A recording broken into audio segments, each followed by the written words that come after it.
সুপ্রিয় দর্শক, আসসালামু আলাইকুম। কেমন আছেন আপনারা? নিশ্চয়ই ভালো আছেন। আজকের ভিডিওতে আপনাদের সবাইকে স্বাগত জানাচ্ছি।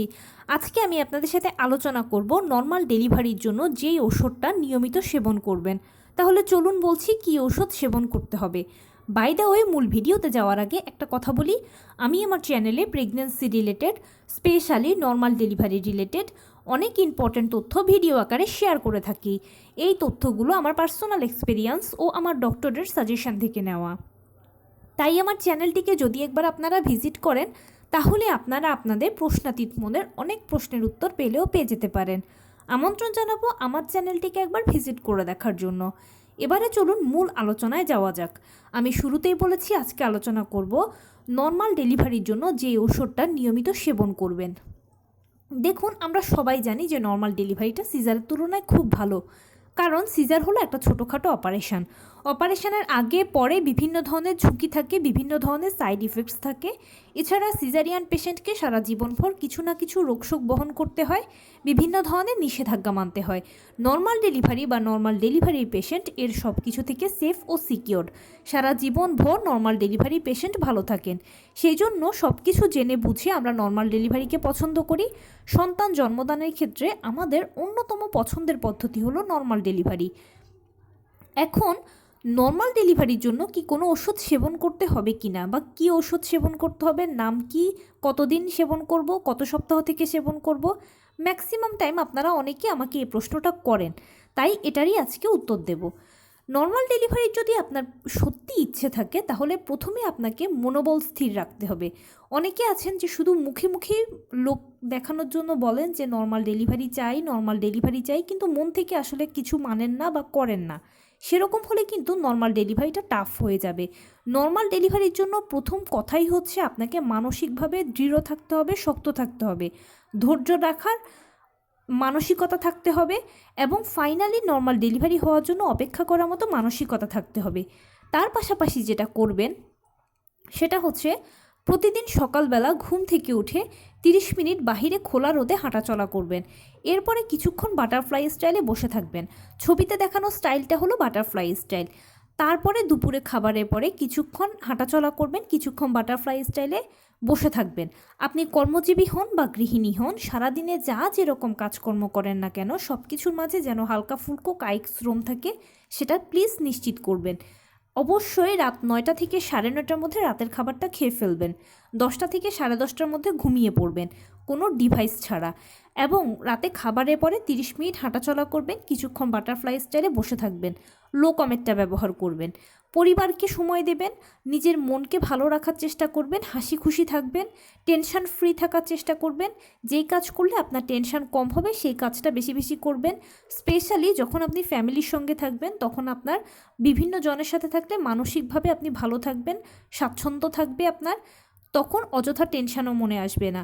আর চেষ্টা করবেন অবশ্যই বিনা ডিভাইসে ঘুমোতে, ডিভাইসে বেশি সময় না দিতে, কারণ ডিভাইস থেকে ক্ষতিকর রেডিয়েশন ছাড়ে, যেটা আপনার জন্য ক্ষতিকর, বাচ্চার জন্য ক্ষতিকর।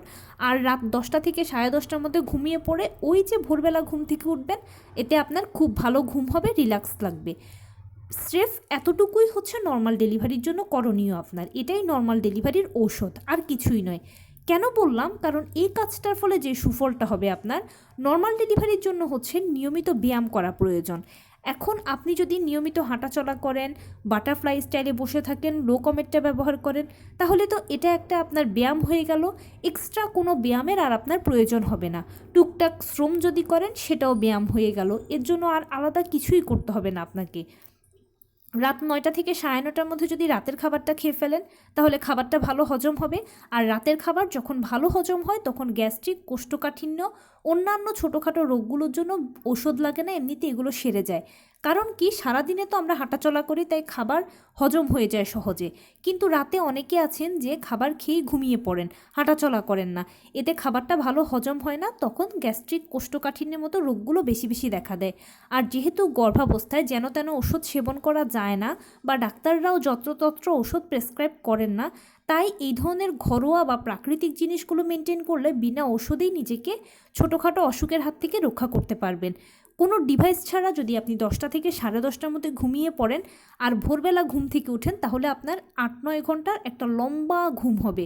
আর ঘুম তো একজন গর্ভবতী মায়ের জন্য খুব প্রয়োজন, যেটা মায়ের মাইন্ড রিফ্রেশ, ব্রেন রিল্যাক্সে যেরকম সহায়তা করে, ঠিক তেমনি এটা বাচ্চার ভালো ডেভেলপমেন্টেও সহায়তা করে। কারণ মা যখন ঘুমিয়ে থাকেন তখন বাচ্চারা কি করে, খেলাধুলা করে গর্ভে, বা হাত পা ছোড়াছুড়ি করে, নড়াচড়া করে, বাচ্চাও একটা ভালো অ্যাক্টিভিটিসের মধ্যে থাকতে পারলো। কারণ কি, একজন গর্ভবতী মা যখন সারাদিন জেগে থাকেন, কাজকর্ম করেন, তখন বাচ্চা মনে করে কি তাকে দোলাচ্ছে বা সে ঘুমিয়ে বেশি সময়টা পার করে। আর যখন রাতের বেলা মা ঘুমিয়ে পড়ে তখন বাচ্চারা খেলাধুলা করে বা হাত পা ছোড়াছুড়ি করে, বা পেটের ভেতরে সে একটা ঘোরার মতো জায়গা পায়। এক কথায় সে সেখানে অ্যাক্টিভিটিসের মধ্যে থাকে। আর বাচ্চা যখন অ্যাক্টিভিটিসের মধ্যে থাকে তখন সেই বাচ্চাটা সুস্থ থাকে। আর নর্মাল ডেলিভারির জন্য অবশ্যই আমাদের একটা সুস্থ বাচ্চা প্রয়োজন। বাচ্চার সুস্থতা নিয়ে আপনাকে আর এক্সট্রা কোনো টেনশন করতে হবে না। আর শুধুমাত্র লাইফস্টাইলে চেঞ্জ আনবেন, ফুড স্টাইলেও চেঞ্জ আনবেন।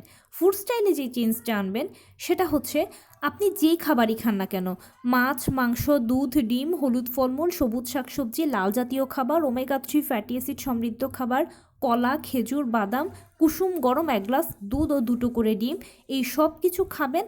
পুষ্টিকর খাবার খাবেন। নিশ্চিত করবেন যে আপনার শরীরে যেন প্রতিদিন সকল ভিটামিন, ক্যালসিয়াম, মিনারেলসগুলো ঘুরে ফিরে যায়। এবং প্লিজ বাহিরের খাবারকে অ্যাভয়েড করবেন। ধরেও দেখবেন না, ছুঁয়েও দেখবেন না। আপনি যেদিন থেকে জানতে পারবেন যে আপনি কনসিভ করেছেন, ঠিক সেদিন থেকে বাহিরের খাবারকে না বলুন।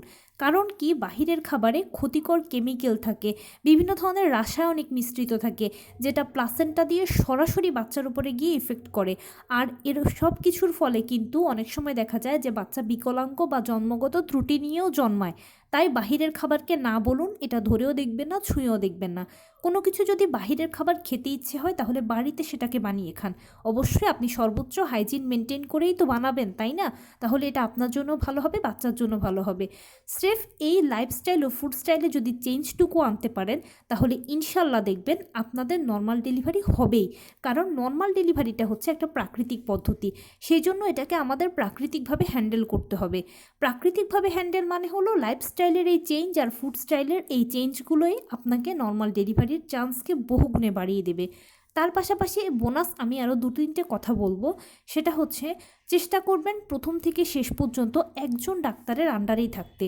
অনেকে করেন কি, এক এক ট্রাইমেস্টারে এক একটা ডাক্তার চেঞ্জ করতে থাকেন। দেখুন, এক এক ডাক্তারের সেবা দেওয়ার ধরন এক এক রকম। বারবার যদি আপনি ডিফারেন্ট সেবা গ্রহণ করতে থাকেন, তাহলে হয়তোবা এটা অনেক সময় বাচ্চার জন্য ক্ষতি হতে পারে বা আপনার জন্য ক্ষতিকর প্রভাব পড়তে পারে। সেই জন্য প্রথম থেকে শেষ পর্যন্ত একজন ডাক্তারের আন্ডারে যদি আপনি থাকেন এবং তার আন্ডারে যদি আপনার ডেলিভারি হয়, তাহলে আপনি অনেকখানি মানসিকভাবে স্বস্তি পাবেন, শান্তি পাবেন। আর গর্ভকালীন সময়ে আমাদের অনেক সমস্যা হয়, যেমন কোমরে ব্যথা, তলপেটে ব্যথা, স্রাব যাওয়া, এছাড়া আরও বিভিন্ন ধরনের সমস্যা হয়। এক এক মায়ের এক এক সমস্যা বেশি হয়, এক এক মায়ের এক এক সমস্যা কম হয়, কারো কারো আবার নতুন নতুন সমস্যা দেখা দেয়। বিশেষ করে যারা প্রথমবার মা হন তারা তো এগুলো দেখলে ঘাবড়ে যান। আপনি যদি প্রথম থেকেই একজন ডাক্তারের অবজারভেশনে থাকেন, তাহলে সেই ডাক্তারের সাথে আপনি বন্ধুর মতো এই ভালো মন্দগুলো শেয়ার করতে পারবেন। তখন ডাক্তারেরও নলেজে থাকবে যে এটা আমার প্রথম থেকেই পেশেন্ট। সো ডাক্তার করবেন কি, আপনার কথাগুলো মনোযোগ দিয়ে শুনবেন, দেন আপনাকে একটা ভালো সলিউশন দেবেন। আপনিও মানসিকভাবে অনেক রিফ্রেশ থাকতে পারবেন। গর্ভাবস্থায় মানসিক রিফ্রেশনটা সবথেকে বেশি ইম্পর্ট্যান্ট। আর অবশ্যই ডাক্তারের দেওয়া আয়রন, ভিটামিন, ক্যালসিয়াম ওষুধগুলো নিয়মিত সেবন করবেন। অনেকে করেন কি, যে খাবার খায় প্রচুর কিন্তু এইগুলো নিয়ে প্রচুর নেগলেন্সি থাকে, ডাক্তারের দেওয়া আয়রন, ভিটামিন, ক্যালসিয়াম ওষুধ সেবন করতে চান না। কিন্তু আপনারা জানেন না, এই ছোট ওষুধগুলো এক একটা পাওয়ার হাউস। গর্ভাবস্থায় আমি আপনি একের ভেতরে দুই। এখন আপনি যতই খাবার খান না কেন, খাবারে সবসময় পুষ্টির একটা গ্যাপ থাকে। আর এই আয়রন, ভিটামিন, ক্যালসিয়াম ওষুধগুলো পুষ্টির গ্যাপকে ফিল আপ করবে। স্পেশালি বাচ্চার জন্য সবথেকে বেশি প্রয়োজন। প্রথম দিকে ডাক্তার আপনাকে প্রথম 3 মাসে যে ফলিক অ্যাসিডটা সেবন করতে দেবে, সেই ফলিক অ্যাসিডটা হচ্ছে বাচ্চার জন্য একটা পুরো পাওয়ার হাউস। কারণ কি, প্রথম দিকে একজন মা কিন্তু সেভাবে খাবার গ্রহণ করতে পারেন না। সো বাচ্চার পুষ্টির একটা অপূর্ণতা থাকে। আর এই সময় কিন্তু আমাদের সবথেকে বেশি প্রয়োজন বাচ্চাকে পুষ্টিটা সাপ্লাই করা। কারণ একটা ফাউন্ডেশন তৈরি হচ্ছে। প্রথম থেকে একটা ফাউন্ডেশন শক্ত যদি হয়, তাহলে পরবর্তীতেও সেই জিনিসটাকে ভালো আশা করা যায়। আর মা যেহেতু খাবার গ্রহণ করতে পারেন না, বাচ্চা ভালো পুষ্টি পায় না, এটা তো স্বাভাবিক কথা, কিন্তু ওই সময় এই ফলিক অ্যাসিডটা একেবারে ডিনামাইটের মতো কাজ করে। এই ফলিক অ্যাসিডটা তখন বাচ্চাকে প্রপার পুষ্টি সাপ্লাই করবে, বাচ্চাকে বিকলাঙ্গতার হাত থেকে রক্ষা করবে, বাচ্চার গঠনকে ভালো করতে সহায়তা করবে। মা যেহেতু খেতে পাচ্ছে না, এটা মায়ের বিকল্প সাপ্লাই হিসেবে কাজ করবে বাচ্চার জন্য। এছাড়া পরবর্তী সময়ে বাচ্চার ক্যালসিয়াম প্রয়োজন, যেটা ক্যালসিয়াম ওষুধ যোগাবে, আয়রন প্রয়োজন, যেটাকে আয়রন ওষুধ যোগাবে, ভিটামিনের তো কোনো তুলনাই হয় না। তাই এগুলো নিয়ে কোনো হেলাফেলা করবেন না, প্লিজ করজোড়ে অনুরোধ করছি।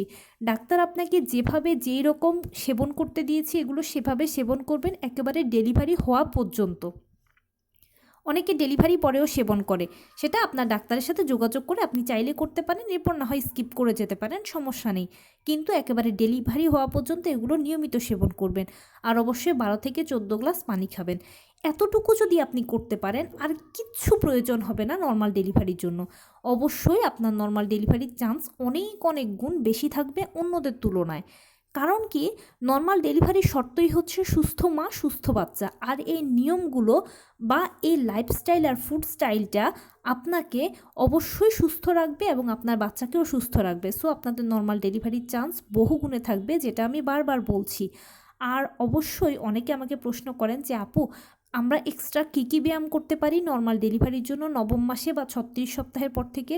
আপনি নিজেকে সেফ সিকিউর রেখে যদি হালকা ফুলকো ব্যায়াম করতে পারেন, যা আপনি যেরকম জানেন, যদি করতে পারেন তাহলে ভালো কথা। আর যদি না পারেন, কোনো প্রয়োজন নেই। আপনি এই যে নিয়মিত হাঁটা চলা করা, কায়িক শ্রম করা, লো কমেট ব্যবহার করা, এগুলোই ব্যায়ামের কাজ করবে, আর বাড়তি কিছুর দরকার হবে না আপনার। অনেকে আমাকে বলেন যে আপু, একেবারে গর্ভাবস্থার শেষের দিকে মানে নবম মাসের থেকে শুরু করে যত সামনের দিকে আগাবেন তত কষ্ট লাগে। অবশ্যই কষ্ট লাগবে, কারণ এই সময় পেট ভারী হয়ে যায়, শরীরে অনেক অশান্তি দেখা দেয়। এ সময় আমরা বেশিক্ষণ হাঁটতে পারি না। আপনি বলেছেন যে আধা ঘন্টা হাঁটতে, আমরা আধা ঘন্টা হাঁটতে পারি না। আধা ঘন্টা যদি না হাঁটতে পারেন তাহলে 15 মিনিট হাঁটুন, 20 মিনিট হাঁটুন, অথবা 10 মিনিট হাঁটুন। আপনি আপনার সুযোগ সুবিধা অনুযায়ী নিয়মিত হাঁটাচলা করলেই হবে। এখানে ধরাবাঁধা কোনো নিয়ম নেই, নিয়ম শুধু একটাই, সেটা হচ্ছে নিয়মিত হাঁটাচলা করা, টুকটাক কায়িক শ্রম করা, লো কমেট ব্যবহার করা, যেটা আমি বারবারই বলছি। তো এটাই নর্মাল ডেলিভারির ঔষধ, আর স্পেসিফিক কোনো ওষুধ নেই নর্মাল ডেলিভারির জন্য। আর সবশেষে একটা কথা বলেই শেষ করব, আপনি যেই ধর্মের অনুসারী হন না কেন, বেশি বেশি করে উপরওয়ালাকে ডাকবেন। কারণ মনে রাখবেন, এটা আপনার জন্য একটা সময়, আর উপরওয়ালাই আপনাকে এই সময়ের হাত থেকে খুব ভালোভাবে উদ্ধার করতে পারবে। আরেকটা সতর্কতার কথা বলি, এখানে এই সময়গুলোতে অনেক কিছুই শুনতে পাবেন। কোনটা আপনি মানবেন কোনটা মানবেন না সেটা আপনার ব্যক্তিগত ব্যাপার। তবে যে কোনো কিছু শুনে হুটহাট অ্যাপ্লাই করে ফেলবেন না। ঠান্ডা মাথায় 100 বার চিন্তা করবেন যে এটা আপনার জন্য ভালো কিনা, আপনার সন্তানের জন্য ভালো কিনা। আপনার জন্য যদি ভালো হয়, সন্তানের জন্য যদি ভালো হয়, তাহলে নিজ দায়িত্বে অ্যাপ্লাই করবেন। আর যদি মনে করেন যে না, কিছু খচখচে লাগছে, তাহলে প্লিজ স্কিপ করে যাবেন। কারণ ভালোর দায়টা সবাই নেবে, কিন্তু মন্দের দায়টা কেউ নেবে না। তো এই ছিল আজকের ভিডিও। কেমন লাগলো বলুন? যদি ভালো লেগে থাকে ও হেল্পফুল হয়ে থাকে তাহলে প্লিজ লাইক কমেন্ট শেয়ার করতে একদম ভুলবেন না। আর সেই সাথে আমার চ্যানেলটিকে সাবস্ক্রাইব করার বিনীত অনুরোধ রইল। পাশে থাকা বেল আইকনটি ক্লিক করে দেবেন, যেন আমি ভিডিও আপলোড করার সাথে সাথে আপনারা নোটিফিকেশান পেয়ে যান। যদি কোনো প্রশ্ন থাকে কমেন্টসে জানাবেন, আমি রিপ্লাই দেব। প্লাস যদি কোনো পরামর্শ থাকে যে কোন বিষয়ের উপরে ভিডিও বানালে আপনারা উপকৃত হবেন, সেটাও জানাবেন। আমি আপনাদের পছন্দের সর্বোচ্চ প্রায়োরিটি দেব। ভালো থাকবেন, সুস্থ থাকবেন। আসসালামু আলাইকুম।